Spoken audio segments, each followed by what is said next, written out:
It's Monday, October the 7th, and we have Major Hurricane Milton in the southwestern Gulf of Mexico this morning.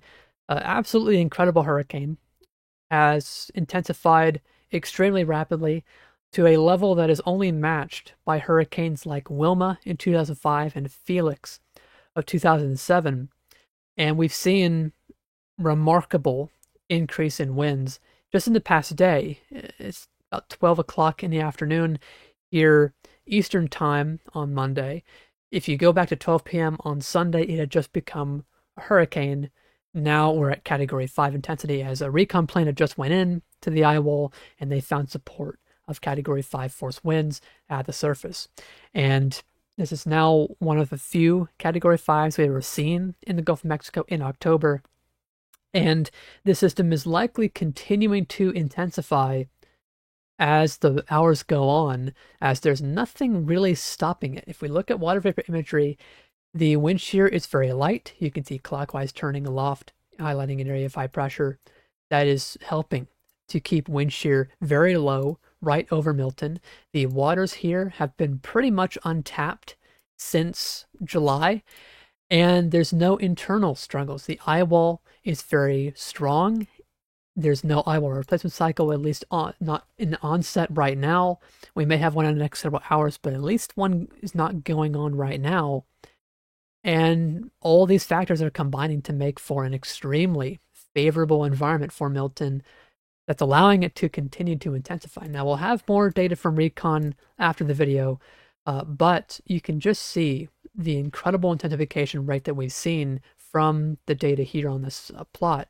The pressure is in the numbers in the center, and this is over the past several hours. You can see we've had the pressure drop over 20 millibars in the past several hours. In fact, we had a NOAA plane before this that had started off with a pressure of in the 950s.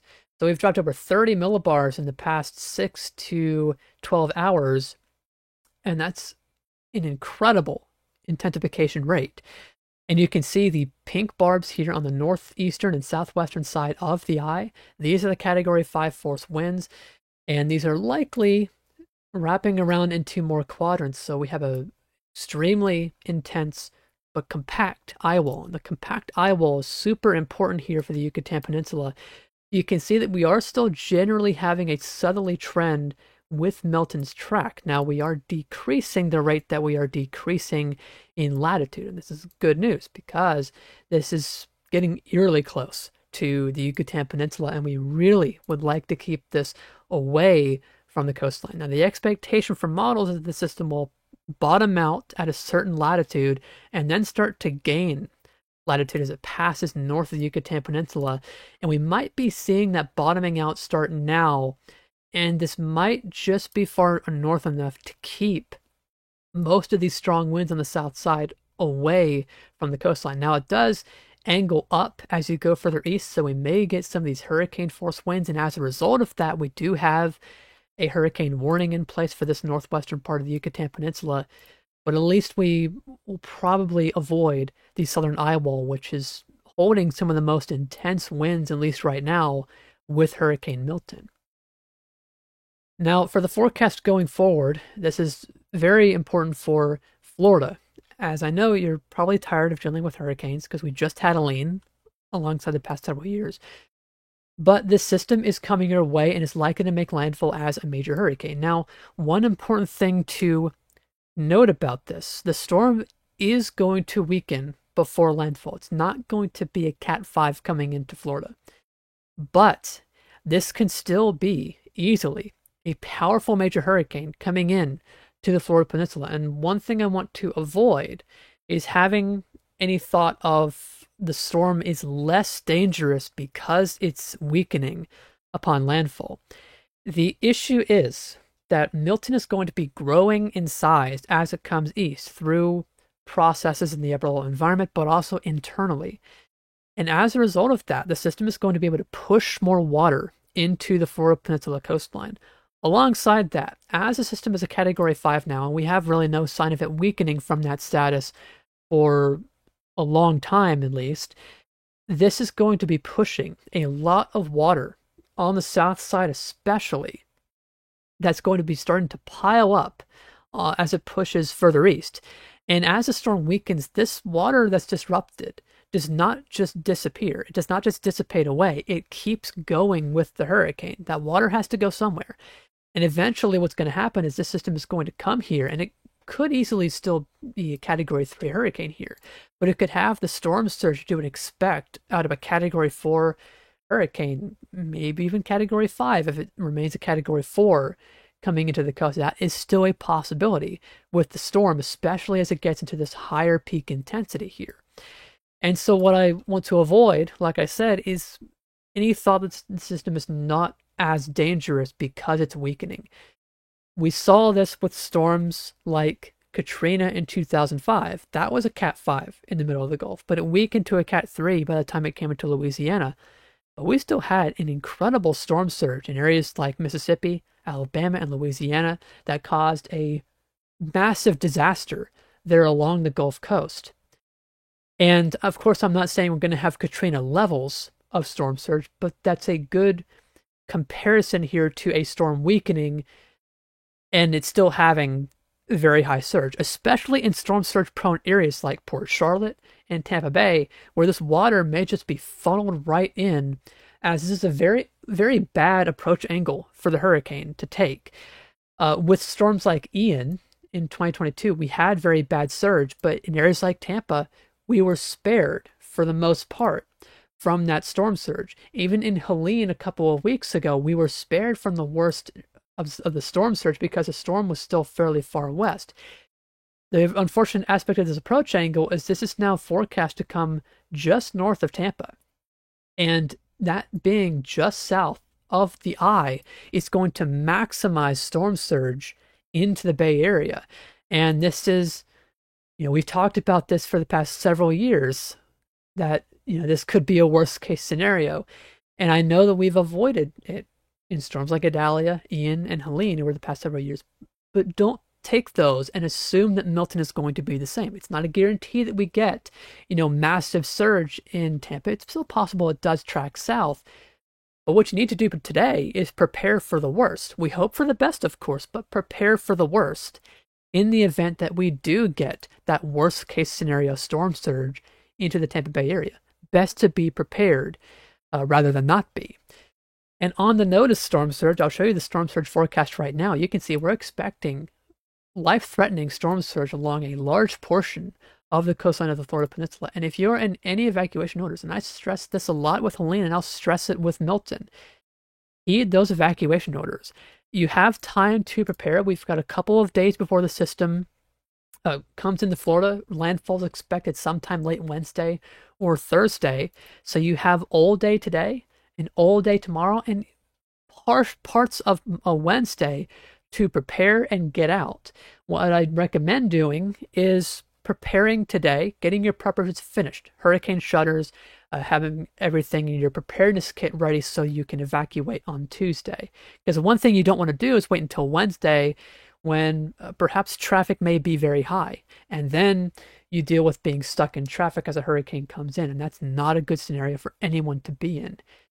And you don't need to go very far inland. You don't need to go further north into Georgia. You just need to get away, at least from the coastline, where you're at the threat of life-threatening storm surge. You can go to even the central Florida Peninsula. You may still have some strong winds, certainly, but that's more survivable than the storm surge that we're expecting along the coastline. So the key message today is prepare, prepare, prepare, and make sure you evacuate if you're under any evacuation orders. I don't know exactly how many evacuation orders we have right now. You can go to local emergency management for that information. I'll leave links to the emergency management that I can find in Florida at the top of the description to make it easier for you. But that's the key message for today. Now, looking at track coming into this, we do still have a wide array of potential landfall spots for Milton to come in.